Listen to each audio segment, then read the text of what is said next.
Hello दोस्तों। तो कैसे हैं आप सब। स्वागत है मेरे हिंदी शॉर्ट हैंड डिक्टेशन में 150 शब्द प्रति मिनट के स्पीड से। स्टार्ट। उपाध्यक्ष महोदय, बजट पर जो चर्चा चल रही है उसमें भाग लेते हुए मैं भी अपने विचार सदन के सामने प्रस्तुत करना चाहता हूँ। इस पर विचार करते समय दो स्थितियों को हमें दृष्टि में रखना होगा। एक दृष्टि यह है कि किस स्थिति से हमारा देश गुजर रहा है, उसमें हमें क्या करना है, और दूसरी दृष्टि यह है कि भविष्य में देश को किस दिशा में ले जाना चाहते हैं।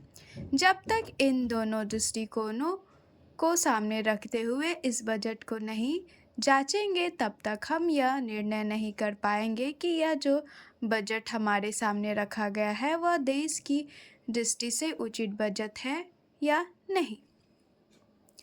जब मैं इस समय की स्थिति को देखता हूँ तो मेरे सामने देश की संकटकालीन स्थिति आ जाती है। किस तरह से चीन और पाकिस्तान की तरफ से हमको खतरा है, किस तरह से वे देश पर हमला करना चाहते हैं और किस तरह से हमारी आपसी एकता को मिटाकर हमको लड़ाकर देश में देशद्रोह फैलाना चाहते हैं।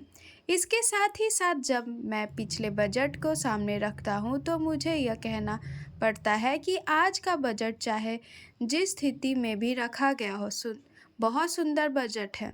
एक ईमानदार कोशिश हमारे वित्त मंत्री महोदय ने इस बजट को तैयार करते समय की है, लेकिन एक राजनीतिज्ञ की दृष्टि से जब मैं देश के भविष्य की ओर देखता हूँ तो मुझे यह कहने में कोई संकोच नहीं होता है कि कोई विशेष समाधान इस बजट में नहीं निकला। मैं जिस पार्टी से संबंध रखता हूँ उसका जो उद्देश्य है उसको सामने रखते हुए मैं यह कह सकता हूँ कि जो हमारे सामने आदर्श है वे सब आज ही पूरे नहीं हो सकते।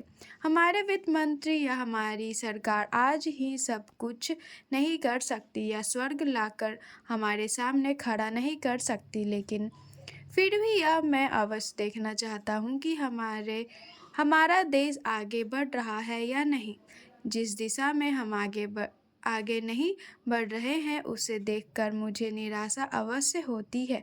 जो प्रस्ताव कांग्रेस अधिवेशन में पास हुआ उसके मूलभूत विचार मैं आपके सामने रखना चाहता हूँ। वहाँ हमने यह निश्चय किया था कि वर्तमान पंचवर्षीय योजना खत्म होने तक देश की जनता की जरूरत की चीज़ें पूरी कर दी जाएगी।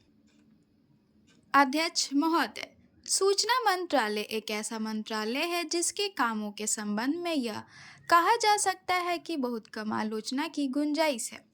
इसके कामों में सामान्य रूप से यह देखा गया है कि सभी स्थानों पर प्रगति हुई है। जहाँ जहाँ कुछ कमजोरियाँ हैं उनको सुधारा जा सकता है। इसीलिए सबसे पहले मैं आकाशवाणी के संबंध में कुछ कहना चाहता हूँ।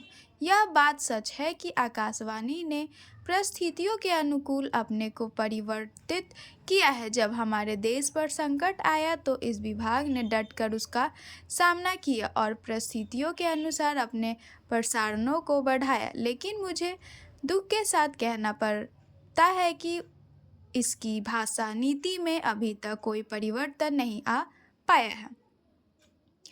इस मंत्रालय का एक महत्वपूर्ण विभाग पत्र सूचना कार्यालय है, जिसके द्वारा सभी सरकारी सूचनाएं अखबारों के द्वारा जनता तक पहुंचती है। अभी तक हमारे इस मंत्रालय का यह दृष्टिकोण रहा है कि इस देश की भाषा अंग्रेजी है और सब काम अंग्रेजी भाषा के माध्यम से होनी चाहिए। यही कारण है कि इस विभाग से जो सूचनाएं प्रसारित होती है उसमें से अधिकांश अंग्रेजी में ही प्रसारित होती है, जिसके कारण देश भर में हमारी सरकार की बातें जनता तक नहीं पहुंच पाती। मैं अपनी इस बात की पुष्टि के लिए इसी मंत्रालय द्वारा प्रकाशित पुस्तिका में दिए गए आंकड़ों को प्रस्तुत करना चाहता हूं। आप इन आंकड़ों को देखें तो आपको ज्ञात होगा कि अधिक प्रकाशन अंग्रेजी में हुए हैं। हिंदी या अन्य क्षेत्रीय भाषाओं के प्रकाशन की संख्या बहुत कम है, जबकि इस देश में अंग्रेजी जानने वालों की संख्या 2% से अधिक नहीं है। अन्य भाषाओं के जानने वालों की संख्या इस देश में 64 करोड़ है। इस दृष्टि से आवश्यकता इस बात की है कि हम अपना सारा काम अपनी भाषाओं के माध्यम से करें। अभी कई माननीय सदस्यों ने अपने विचार व्यक्त करते हुए कहा कि 1965 से हमारी देश की मुख्य भाषा हिंदी हो गई है और अंग्रेजी केवल स्वभाषा के रूप में है, लेकिन फिर भी अधिकांश काम आज भी अंग्रेजी में ही होता है। मैं चाहता हूँ कि आप ऐसे कदम उठाएं कि देश भर में हिंदी के माध्यम के द्वारा यह कार्य सुचारू रूप से चलने लगे।